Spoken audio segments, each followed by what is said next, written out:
mental, membangun generasi cerdas berkarakter, hadapi perubahan zaman, harapan bangsa untuk masa depan.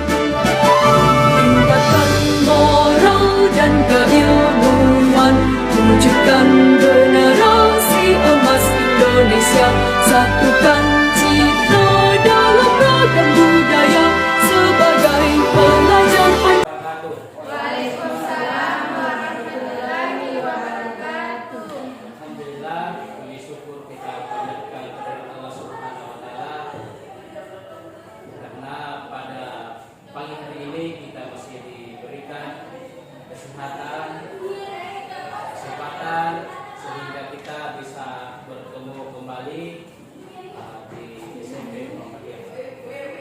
Oke, baik. Jadi pada kesempatan kali ini yang saya hormati Bapak Kepala Sekolah SMP Muhammadiyah, Bapak Ibu Bapak, guru-guru yang ada di SMP Muhammadiyah, dan ibu-ibu dari TK Bagus Apa Najor. Alhamdulillah pada kesempatan ini kita akan berbagi budaya positif yang ada di sekolah. Jadi kita mulai dari penerapan budaya positif yang ada di sekolah. Kita sudah tahu atau sudah pahami bagaimana budaya positif yang ada di sekolah. Tentunya ketika kita berbicara tentang budaya positif, tentu yang ada di benak kita adalah hal-hal yang baik. Oke. Ya, jadi saya kira sudah tidak asing lagi karena sudah lama kita bersama. Nah, sekarang ada pertanyaan pemantik sebelum kita lanjut pada materi. Pertanyaan pemantiknya adalah setuju atau tidak setuju.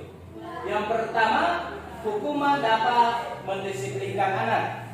Kemudian yang kita bahas satu-satu ya. Yang pertama, hukuman dapat disiplinkan anak. Setuju atau tidak setuju? Setuju. Tidak setuju. Tidak setuju. Tidak setuju. Kemudian yang kedua, pemberian hukuman dengan hal positif seperti membaca atau membersihkan halaman sekolah dapat meningkatkan disiplin anak. Setuju. Setuju. Oke. Yang ketiga, memberi penghargaan dapat meningkatkan motivasi belajar anak. Tidak setuju. Tidak setuju. Baik. Sebentar kita akan lihat seperti apa jawaban dari pertanyaan pemantik ini. Tentunya kita akan ikuti budaya positif yang ada di sekolah. Yang pertama adalah disiplin positif dan nilai-nilai kebijakan secara universal. Perubahan paradigma. Ini juga kita coba untuk bermain. Kegiatan kepalan tangan. Tangan A dan B, Anda dan teman Anda yang ada di samping kita. Di sebelah sobeklah secacah kertas kecil. Tuliskan benda atau sesuatu yang sangat berharga untuk Anda. Letakkan di salah satu tangan Anda dan genggam benda sesuatu tersebut dengan segala daya. Buatlah sebuah kepala tangan Anda.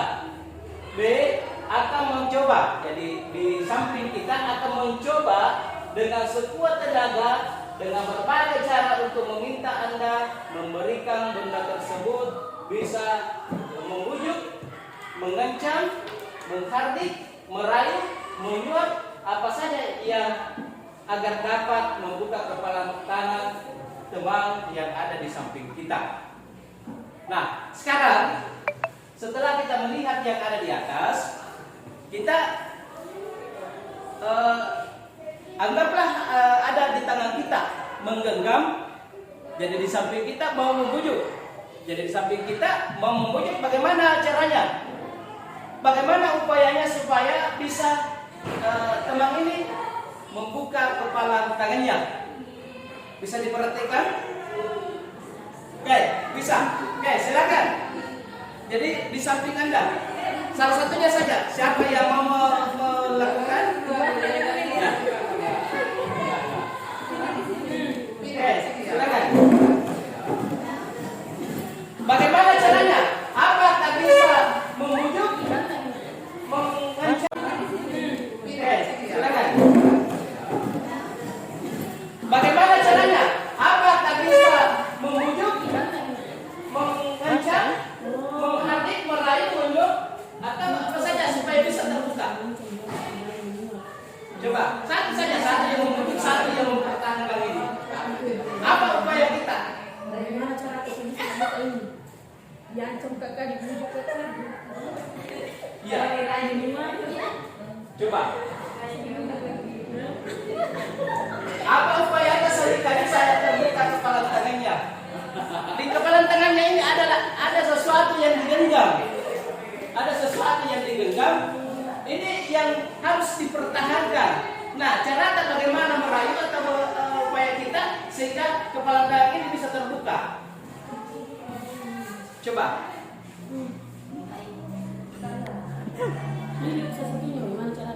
Oke. Merayu. Ya, silakan.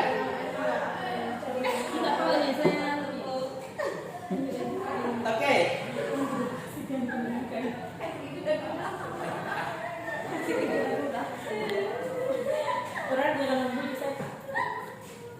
Ya. Berarti tidak ada yang berhasil membujuk membuka kepala tangan temannya. Artinya apa? Si A ini berusaha keras mempertahankan apa yang menjadi prinsipnya, apa yang ada dia genggam. Nah, tugas kita sebagai si B, upaya apa saja yang harus kita lakukan? Bisa, coba dibuka tangannya. Adakah sesuatu di tangannya? Atau cantik? Bagus sekali. Mungkin ada cincin tunangan di tangannya. Bisa saya lihat? Bisa kita, segala upaya yang bisa kita lakukan untuk membujuk. Nah, inilah kita akan terapkan sebentar di budaya positif. Bagaimana kita membujuk? Jangan kita mengajak. Baik, buka tanganmu. Apa itu di tanganmu? Tidak boleh. Jadi, inilah salah satu cara yang harus kita lakukan. Bagaimana kita menerapkan budaya positif di sekolah. Oke, sekarang perubahan paradigma dari kontrol atau dari pilihan ilusi kontrol. Yang pertama, kita berilusi guru mengontrol murid.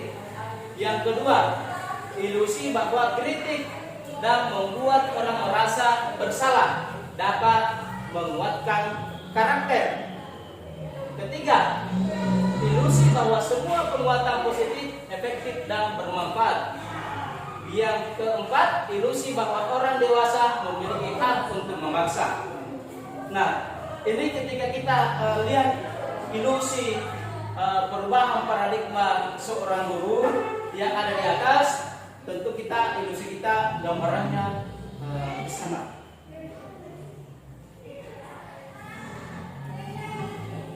Sekarang kita lanjut. Perubahan paradigma stimulus respon, teori kontrol atau pilihan. Siapa sesungguhnya yang memiliki kontrol? Stimulus respon dan teori kontrol atau pilihan. Yang pertama, kita mencoba mengubah orang agar berpandangan sama dengan kita. Kemudian teori kontrolnya, kita bisa memahami pandangan orang lain tentang dunia. Nah, ini yang tadi kita lakukan. Mencoba mengubah orang agar berpandangan sama dengan kita. Nah, terkadang kita harus paksakan membuka kepala tangannya, harus sama, harus sesuai dengan keinginan tak. Nah, dalam teori kontrol kita berusaha memahami pandangan orang lain, berusaha memahami karakter seseorang. Kemudian perilaku buruk dilihat sebagai suatu kesalahan. Apa teori pilihannya? Pilihan semua perilaku memiliki tujuan. Ternyata untuk mempertahankan itu tadi ada tujuannya. Ya, mungkin ada sesuatu yang dia pertahankan di situ. Orang lain bisa mengontrol saya. Jadi terkadang kita mengatakan orang lain bisa mengontrol saya, sementara yang bisa mengontrol kita sendiri, diri kita sendiri yang bisa mengontrol kita. Kemudian saya juga bisa mengontrol orang lain. Ternyata kita juga tidak bisa mengontrol orang lain. Pemaksaan ada pada saat bujukan gagal. Terkadang kalau kita paksa itu kita bujuk beda gagal, terkadang kita sudah paksa, ambil ini, laksanakan ini. Karena biasa yang seperti itu suatu kesalahan sebenarnya. Nah, yang perlu kita lakukan adalah bagaimana kita berkolaborasi.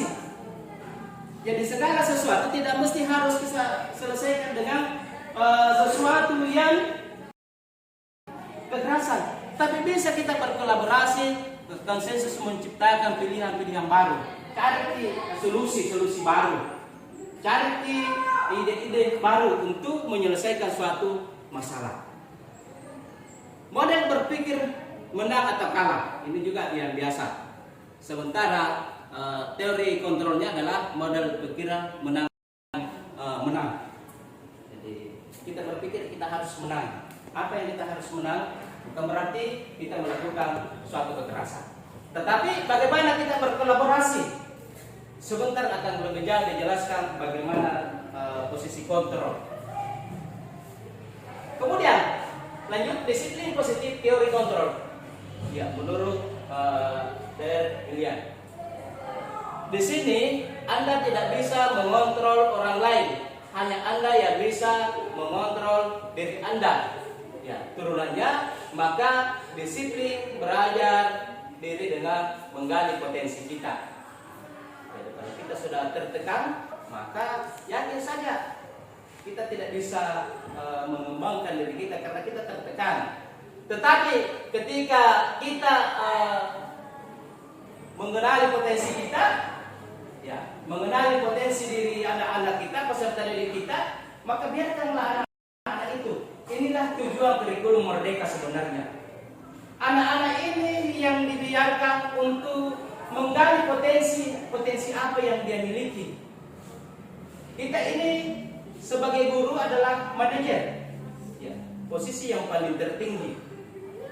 Nah, semua perilaku memiliki tujuan. Tadi semua perilaku memiliki tujuan. Teori motivasi untuk menghindari hukuman. Jadi yang pertama teori motivasinya kita menghindari hukuman. Jadi jangan sekali-sekali menghukum. Jadi kurikulum merdeka itu sudah tidak diberlakukan. Kemudian untuk mendapatkan imbalan, ini juga terkadang ketika ada anak yang cerdas, ketika dia sudah menjawab, kita siapkan imbalan. Kamu jawab benar, ini imbalannya. Nah, ini juga satu kekeliruan sebenarnya, karena imbalan itu diberikan itu akan mengurangi minat siswa. Sebentar akan lebih jauh kita jelaskan juga. Untuk menghargai dirinya sendiri, ini kita harus menghargai dirinya. Jadi peserta didik itu mampu menghargai dirinya sendiri. Nilai-nilai kebijakan, maka lahirlah keyakinan kelas. Maka di awal pembelajaran kita harus membuat keyakinan kelas. Ini yang harus kita lakukan, membuat keyakinan kelas.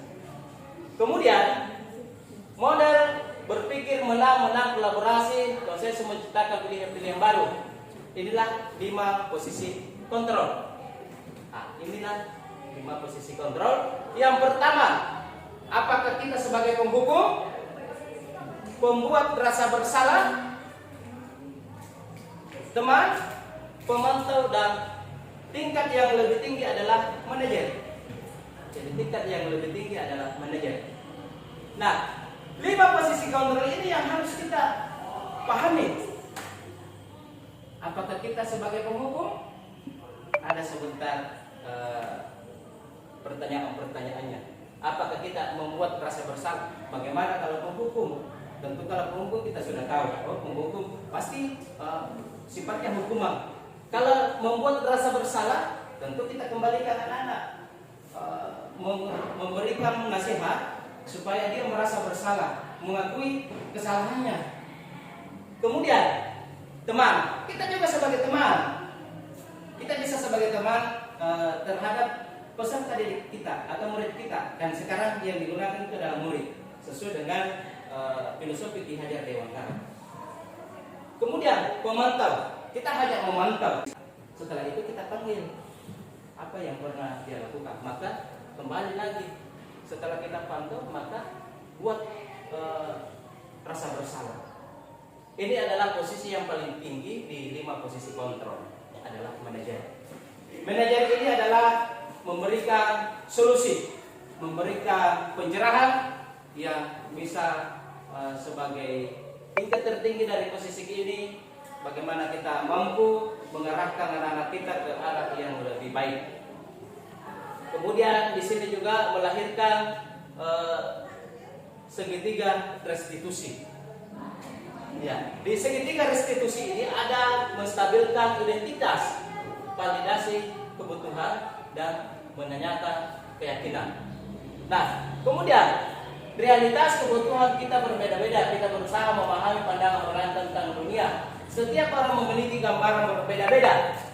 Ya, maka lahirlah yang namanya 5 kebutuhan dasar. Yang pertama adalah bertahan hidup, kemudian penguasaan, kasih sayang dan rasa diterima, kesenangan dan kebebasan. Inilah disiplin positif menurut Dr. Julian. Nah, apakah maknanya disiplin? Berasal dari bahasa Latin disiplina, yang artinya belajar. Kemudian makna asal dari kata ini berkonotasi dengan disiplin diri dari murid-murid ini Socrates dan Plato. Kemudian disiplin diri membuat orang menggali potensinya menuju sebuah tujuan apa yang dihargai. Kemudian yang ketiga, namun dalam budaya kita makna kata disiplin telah berubah menjadi suatu yang dilakukan seseorang pada orang lain untuk mendapatkan kepatuhan. Nah, ini yang ada dalam budaya kita.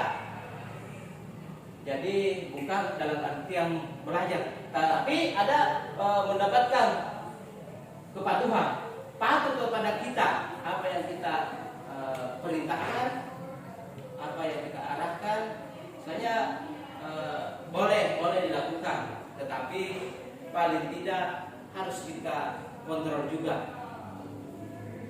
Kecenderungan umum adalah menghubungkan kata disiplin dengan ketidaknyamanan.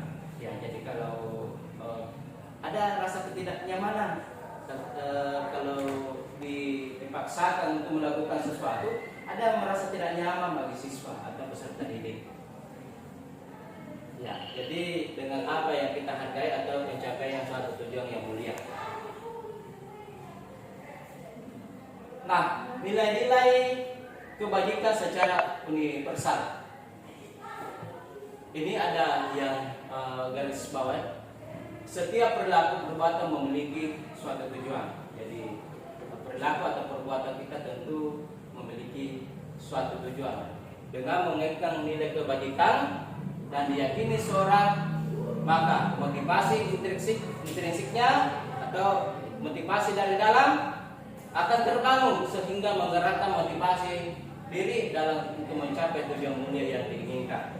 Jadi ini bisa kita terapkan bahwa ketika kita munculkan motivasi intrinsiknya, maka dia akan terdorong dengan sendirinya untuk ke arah yang lebih baik. Maka di sini nilai-nilai ini, kebajikan ini yang diciptakan sebagai profil pelajar Pancasila. Yang pertama, beriman, bertakwa kepada Tuhan Yang Maha Esa dan berakhlak mulia. Mandiri, bernalar kritis, berkomunikasi global, bergotong royong, kreatif. Nah, inilah yang di kurikulum Merdeka P5, inilah yang harus kita laksanakan. P5 ini. Apa itu yang akan kita dapatkan di P5? Apakah kita memunculkan keberimannya dan bertakwanya kepada Tuhan Yang Maha Esa? Ataukah dia harus mandiri, bernalar kritis, kemudian berkebinekaan global, kemudian berkebinekaan global, bergotong royong, kreatif? Ada yang hafal lagunya profil pelajar Pancasila? Belum. Berarti kita harus hafal, karena profil pelajar Pancasila ini kita harus selalu nyanyikan pada saat pembelajaran. Pelajar Pancasila beriman dan bertakwa pada Tuhan Yang Esa dan berakhlak mulia, berbineka global, gotong royong mandiri, kreatif, bernalar kritis. Ya, ini harus kita hafal. Ya, jadi sebenarnya ini tidak sesuai ya, tapi kan ini sudah masuk. Tetapi paling tidak Bapak Ibu, ini kita harus nyanyikan setiap pembelajaran. Ya, ada gerakannya, bisa dilakukan dengan gerakan. Jadi di kurikulum Merdeka kita harus main seperti ini. Ya, harus diberikan kepada anak. Paling tidak ini harus dihafal oleh semua peserta didik. Murid-murid kita ini harus hafal profil pelajar Pancasila. Ya, sebelum kita suruh hafal kepada anak-anak, kita juga harus hafal dulu.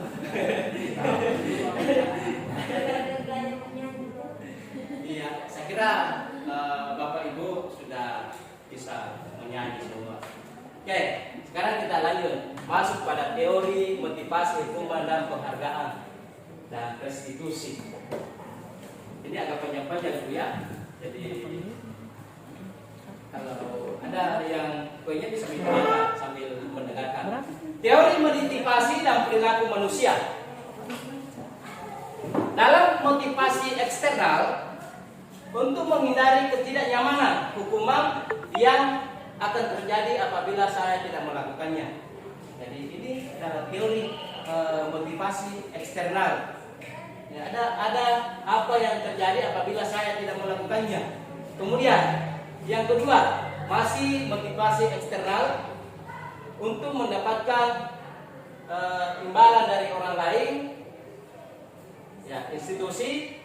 Apa yang akan saya dapatkan apabila saya melakukannya? Berarti dia mengharapkan imbalan. Tadi hukuman, nah, sekarang imbalan. Kalau itu tadi ternyata tidak bisa menghukum, imbalan juga karena itu menurunkan motivasi anak-anak. Kemudian menghargai diri sendiri, ini yang harus kita tanamkan. Saya akan menjadi orang yang seperti apa bila saya melakukannya. Ini yang harus kita tanamkan. Harus menjadi seperti apa? Harus menjadi dirinya sendiri, jangan menjadi orang lain. Kenapa? Karena kita harus tumbuhkan motivasinya, semangatnya untuk melakukan suatu tindakan atau melakukan perubahan dalam dirinya. Karena kalau kita hanya posisi kita sebagai manajer, maka saya yakin apa yang kita harapkan itu bisa tercapai. Mungkin masih diingat ini foto. Inilah sebenarnya pendidikannya ini yang sudah lama yang akan diterapkan kembali. Ini kalau kita lihat ini, ya, pendidikan semasa penjajahan. Jadi di mana anak-anak tidak dibiarkan diberikan kebebasan. Nah, inilah yang diterapkan dia. Maka anak-anak itu harus kreatif. Inilah sekarang di kementerian menteri kita yang mencanangkan bahwa kita harus kembali di kurikulum Merdeka. Ini yang harus kita terapkan. Merdeka itu artinya tidak hanya terlepas dari perintah, akan tetapi juga cakap membuat memerintah diri sendiri. Ya, jadi jangan hanya minta pemerintah, tapi cakap juga untuk memerintah diri kita sendiri. Kenali potensi kita, kenali potensi. Biarkan anak-anak itu sendiri mengenali potensinya. Nah, ini tadi ada nih.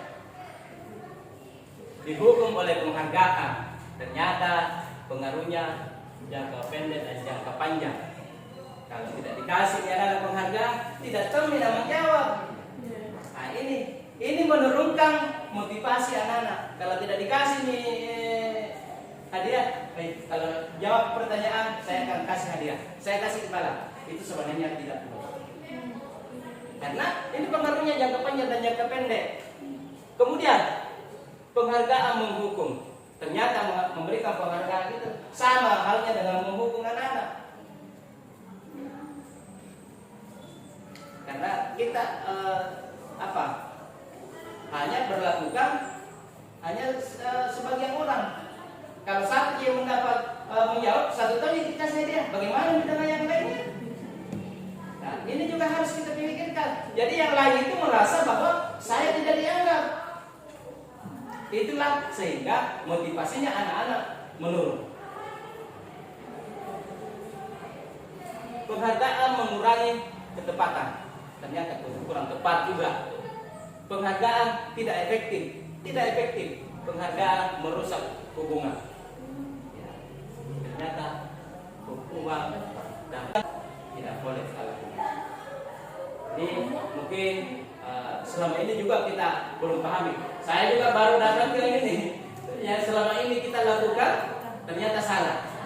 Maka oleh karena itu kita sama-sama memperbaiki kesalahan itu. Nah, ini masih ada. Penghargaan menurunkan kualitas. Penghargaan mematikan kreativitas. Penghargaan mengurangi motivasi intrinsik. Nah, itu tadi bahwa penghargaan yang diberikan kepada peserta didik kita menurunkan kualitasnya. Karena mungkin kita hanya beberapa orang diberi penghargaan. Jadi bagaimana dengan peserta didik yang lain? Nah, mematikan kreativitas. Karena kalau tidak ada penghargaan maka dia tidak bisa berkreativitas lagi. Nanti ada yang malam baru dia mau berkreativitas karena ada yang ingin dicapai, ada yang sesuatu yang diinginkan, mengurangi motivasi. Lanjut. Bentuk program kebajikan apresiasi. Dalam memberikan apresiasi, pengakuan perlu diingat beberapa hal. Beri pengakuan secara khusus. Jadi kita harus memberikan pengakuan secara khusus saja. Kebajikan. Oh iya, kamu hebat. Saja pengakuan kita itu bang. Oh hebat. Yang lain nggak ada yang lebih hebat. Jadi kita harus memberikan pengakuan.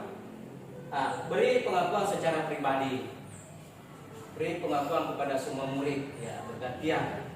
Jadi hanya itu saja. Jadi semua dikatakan semua anak-anak sekalian hebat. Anak-anak hebat, silakan munculkan ide-idenya. Jadi anak-anak termotivasi bahwa kita juga dihargai. Apapun yang disampaikan anak kita itu kita hargai. Berikan penghargaan. Fokus pada prosesnya. Jadi kita fokus pada prosesnya. Jangan dilihat hasilnya. Prosesnya saja. Karena ini yang kita mau canangkan adalah bagaimana anak-anak kreativitasnya. Bagaimana anak-anak mandiri. Bagaimana anak-anak ini memiliki jiwa-jiwa global. Ya. Oke, sebelum kita lanjut, kita speaking dulu. Ya, silakan berdiri semua. Tadi saya minta berdiri. Sekarang ada yang hafal Marina Menara menyanyi, menari. Ya, ya. Marina menari di atas menara, di atas menara. Marina menyanyi. Iya. Menari ya. Menari. Menari ya. Menari. Ya, itu aja dibalik. Itu aja dibalik.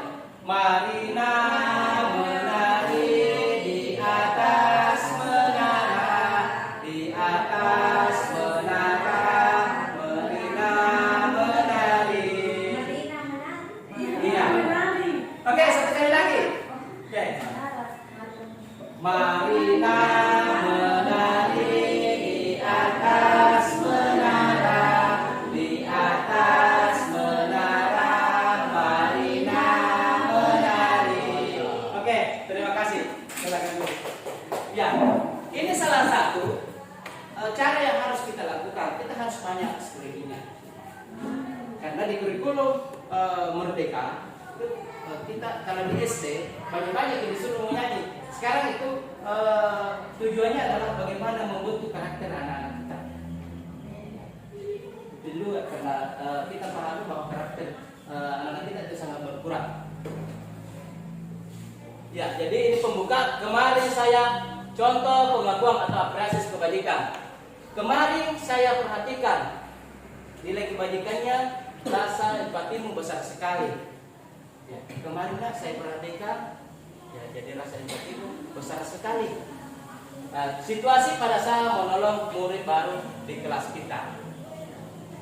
Jadi kemarin kita diperhatikan ini, ada anak yang memiliki rasa empati pada saat menolong temannya di kelas. Saya menghargai, berarti masuk pada kepedulian, kita peduli. Kemudian pada saat kamu membantu teman-teman, karena kenapa dia konsekuensinya? Karena ini pelajaran PJOK. Ada pelajaran PJOK-nya. Jadi kalau dia bukan pelajaran PJOK, berarti dia masuk hukuman. Karena ini kenapa dia terlambat? Ini pada saat pelajaran PJOK yang ada di lapangan, maka dia disuruh berlari. Jadi itu penjelasannya. Jadi dia pada saat pembelajaran PJOK. Selain dari pelajaran PJOK tidak boleh, karena ini sudah masuk pada hukuman. Oke, kita lanjut. Perbedaan hukuman dan konsekuensi. Ya, inilah perbedaannya. Sesuatu yang menyakitkan harus terjadi. Sesuatu harus terjadi. Ya, ini bisa kita baca.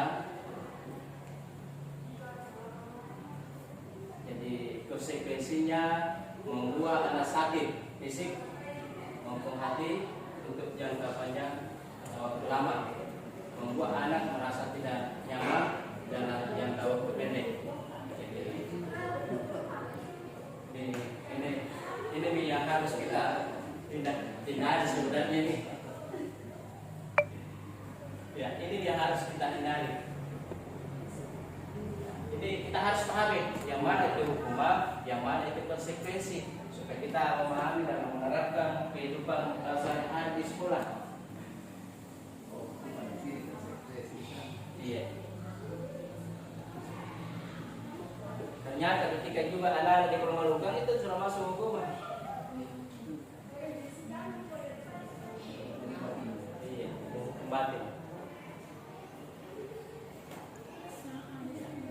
Jadi ini tidak boleh kita lakukan. Oke, kita lanjut.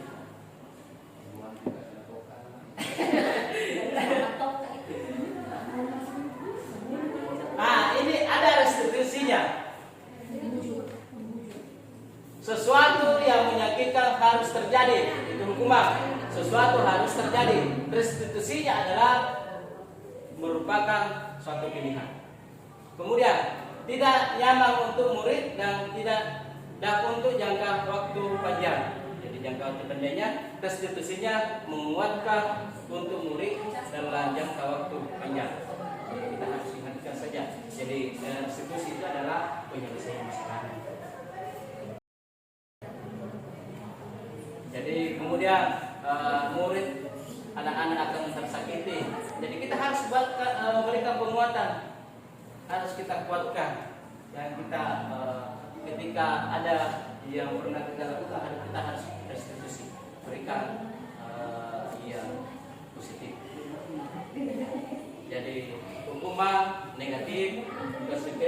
netral, positif yang harus kita lakukan.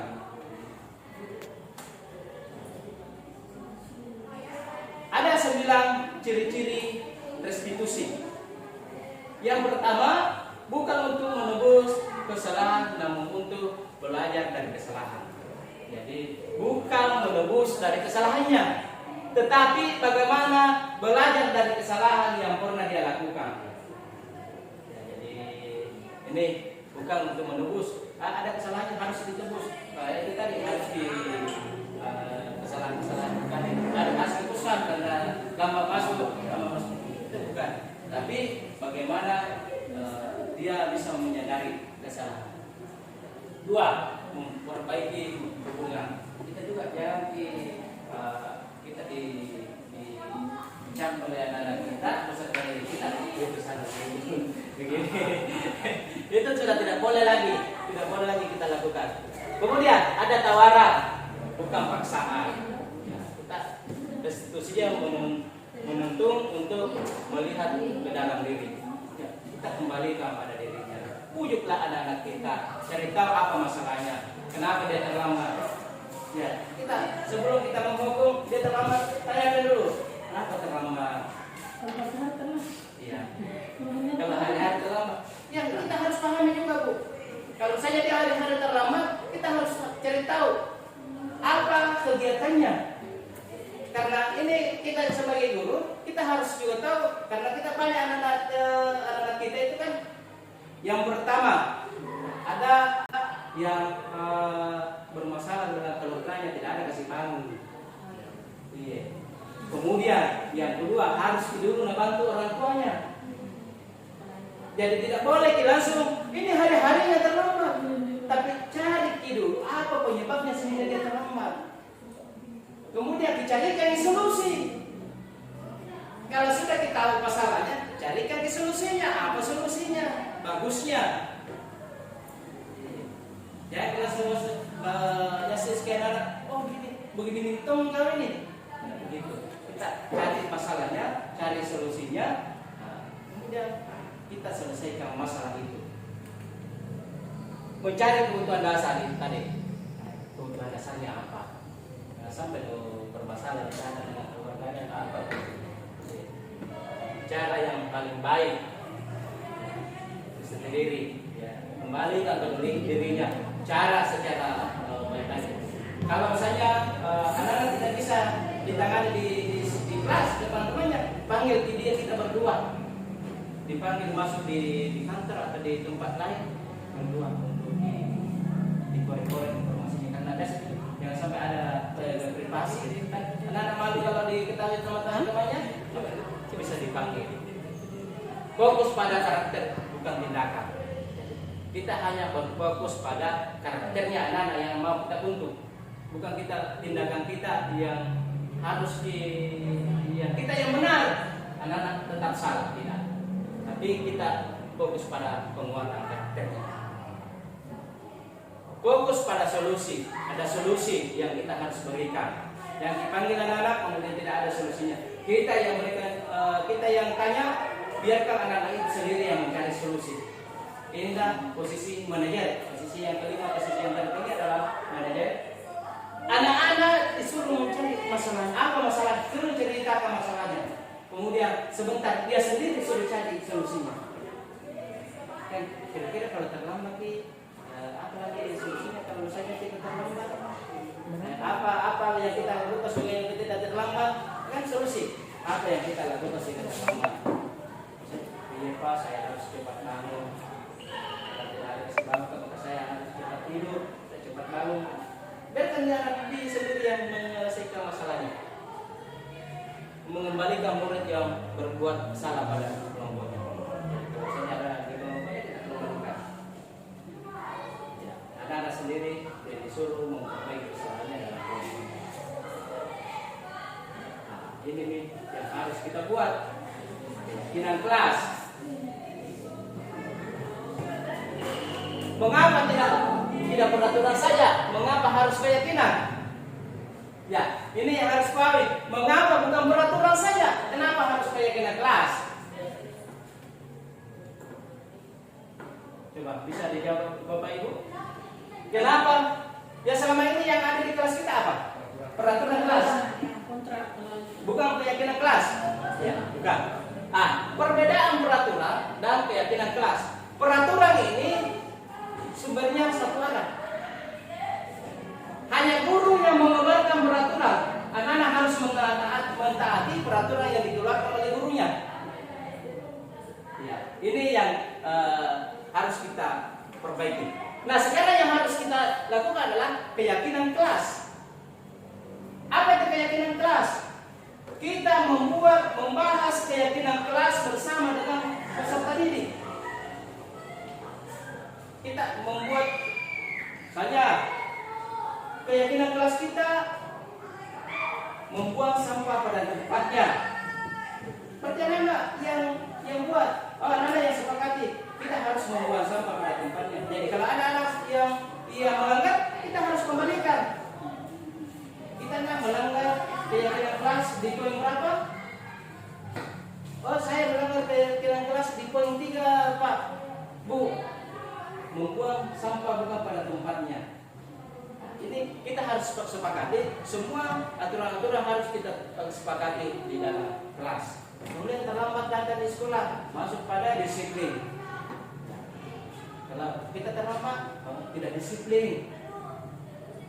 Kemudian, mengapa kita memiliki peraturan kelas? Mengapa kita memiliki peraturan harus menggunakan helm bila mengendarai kendaraan roda 2? Kenapa kita harus? Ini masuk pada peraturan. Mengapa kita harus taati? Kemudian, mengapa kita memiliki peraturan 3M? Menggunakan masker, mencuci tangan, menjaga jarak 1,5 meter. Ini peraturan. Mengapa kita memiliki peraturan harus datang tepat waktu pada saat mengikuti pelatihan? Jadi untuk mendukung motivasi intrinsiknya kembali ke nilai-nilai dan keyakinan lebih mengarah seseorang dibandingkan mengikuti serangkaian peraturan-peraturan. Jadi jangan begini selalu aturan yang mau benar, tapi kita harus kembalikan kepada anak kita buat bersama dengan anak-anak keyakinan kelas. Apa yang kita sepakati di kelas, itulah yang menjadi keyakinan kita dalam kelas. Ketika ada yang bermasalah, maka kita harus kembali kepada keyakinannya, keyakinan kelasnya, keyakinan kelas yang mana yang dilanggar. Ini yang harus kita terapkan, budaya positif, lingkungan positif, keyakinan kelas dan peraturan kelas. Coba yang mana merupakan keyakinan kelas? Yang ini kan atau yang ini? Yang manakah merupakan keyakinan kelas? Ini ada kesepakatan kelas. Kalau ini kesepakatan kelas. Datang tepat waktu mengucapkan salam. Kami guru dan murid yang saling menyayangi. Kemudian menjaga kebersihan sekolah, berdoa sebelum dan sesudah kegiatan, aktif dalam pembelajaran, kemudian tata tertib. Kami murid yang semangat belajar, kami murid yang peduli dengan teman-teman. Yang mana keyakinan kelas? Ya, ya. Yang mana? Datang tepat waktu mengucapkan salam menjaga kebersihan sekolah. Yang ini? Ya. Jadi inilah kira-kira yang mana? Kalau ibu-ibu dari belakang? Yang ini. Ya. Tata tertib. Berarti harus ada lagi tata tertib. Harus lagi ada tata tertib. Kalau begitu di sini ada tata tertib. Ya? Tertib. Iya. Tertib ini berarti harus ada lagi peraturan yang dilakukan di situ. Kalau keyakinan kelas adalah kami guru dan murid saling menyayangi. Kenapa saling menyayangi? Karena kita di sini hanya sebagai bagaimana kita bisa mengontrol anak-anak. Kami murid yang sangat semangatnya belajar. Jadi murid ini yang memiliki semangat belajar. Kami murid yang paling peduli dengan teman-teman. Nah, inilah rasa pedulinya yang kita tumbuhkan. Kegiatan pendalaman keyakinan kelas tabel T dan Y. Kami yakini bahwa sangat penting untuk menghormati semua orang dan barang milik orang lain. Bekerja, kami meyakini bahwa sangat penting untuk mengerjakan segala pekerjaan yang mengikuti kegiatan yang telah ditugaskan. Kemudian diterima dan dimiliki. Kami meyakini bahwa sangat penting untuk merasa diterima pada suatu kelompok dan saling peduli satu sama lain. Ya. Jadi di sini ada terdengar, terlihat, berperilaku, terdengar, terlihat, berperilaku. Ini model T-nya tampak seperti, tidak tampak seperti bekerja. Jadi inilah yang kita jabarkan ini. Kami meyakini bahwa sangat penting untuk menghormati semua orang. Ini masuk pada terlihat, terdengar, atau berperilaku. Ya. Ini masuk pada pertama, kemudian bekerja dan merasa diterima. Ya, ini merasa diterima masuk pada di sini. Jadi ini penjabarannya dari model Y, model T dalam penerapan keyakinan kelas.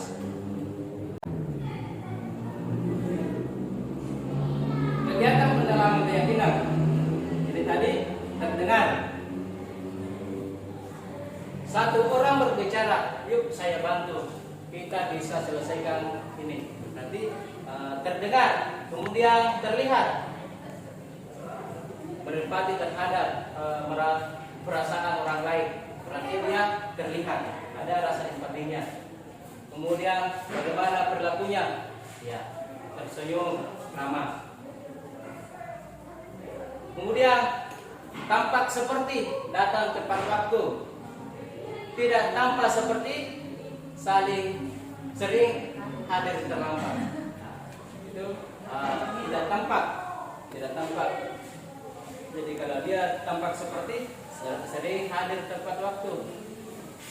Kalau dia bekerja, tekun bekerja dan menyimak guru. Kemudian tidak tampak seperti mendengarkan guru dan acuh. Oke, kita lanjut.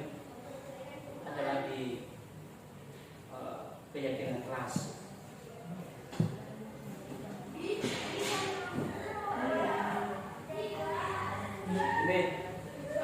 Ini rasa tanggung jawabnya ini. Selalu kembalikan buku ke tempatnya. Kira-kira apa di situ?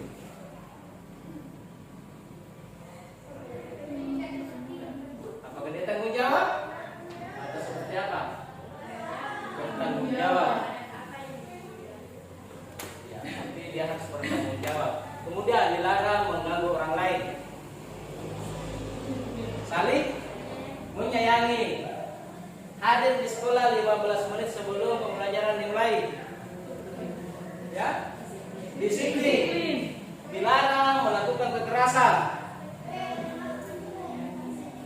Menyayangi. Dilarang menggunakan narkoba. Ya. Nah, sebentar kita lihat jawabannya. Bergantian atau menunggu giliran. Gunakan masker. Kalau gunakan masker apa? Disiplin. Jangan berlari di kelas atau di koridor. Masuk apa di situ? Coba kita lihat.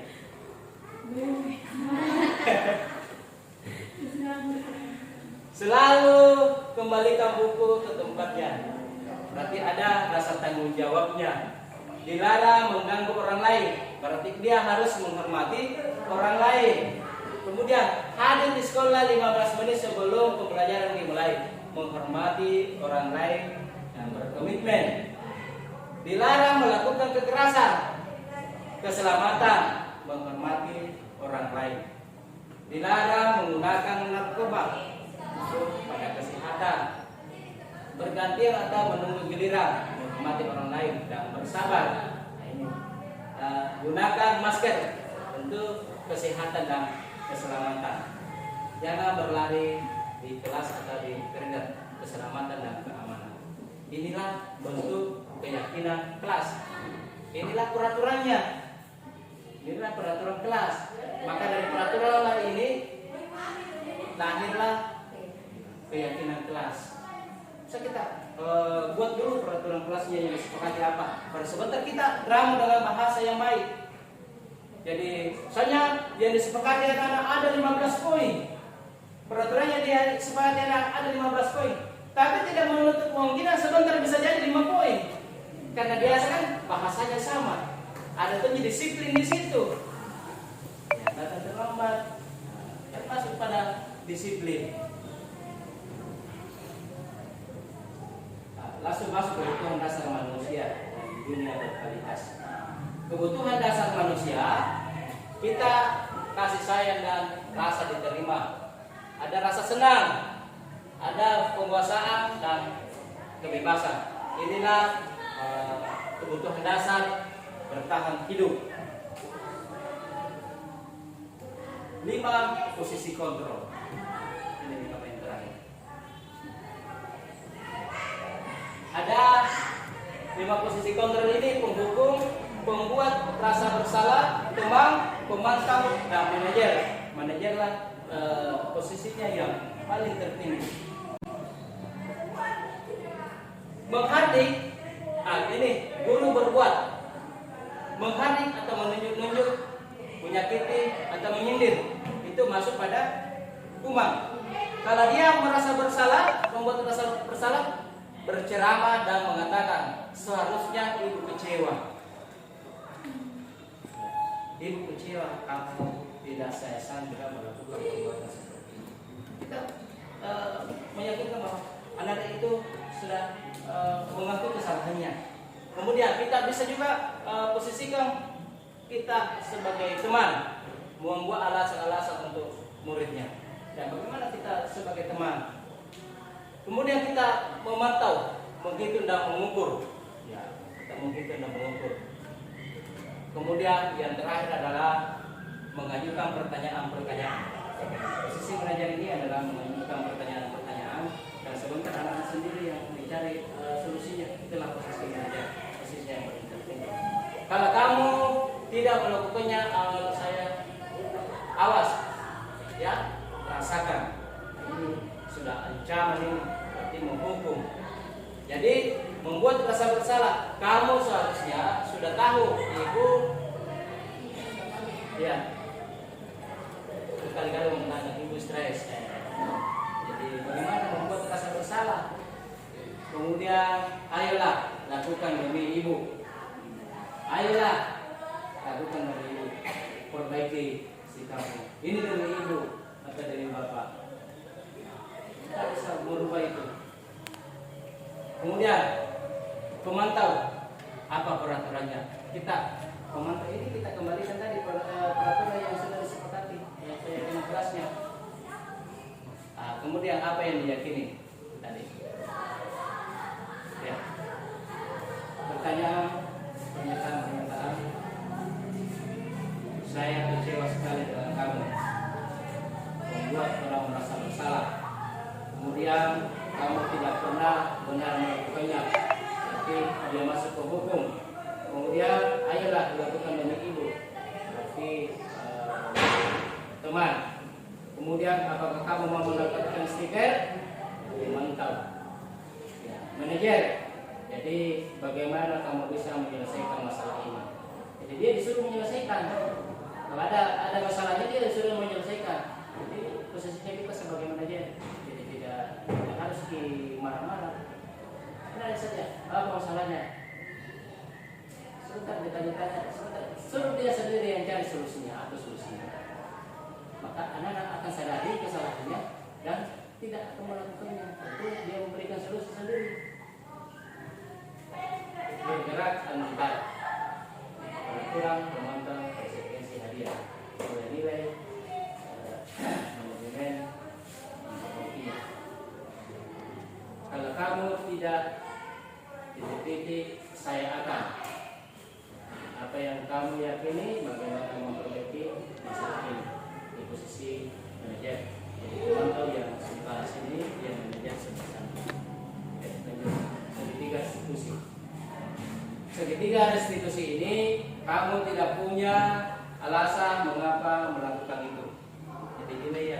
ini validasi kebutuhan, kemudian menanyakan keyakinan kelasnya, dan menstabilkan identitas.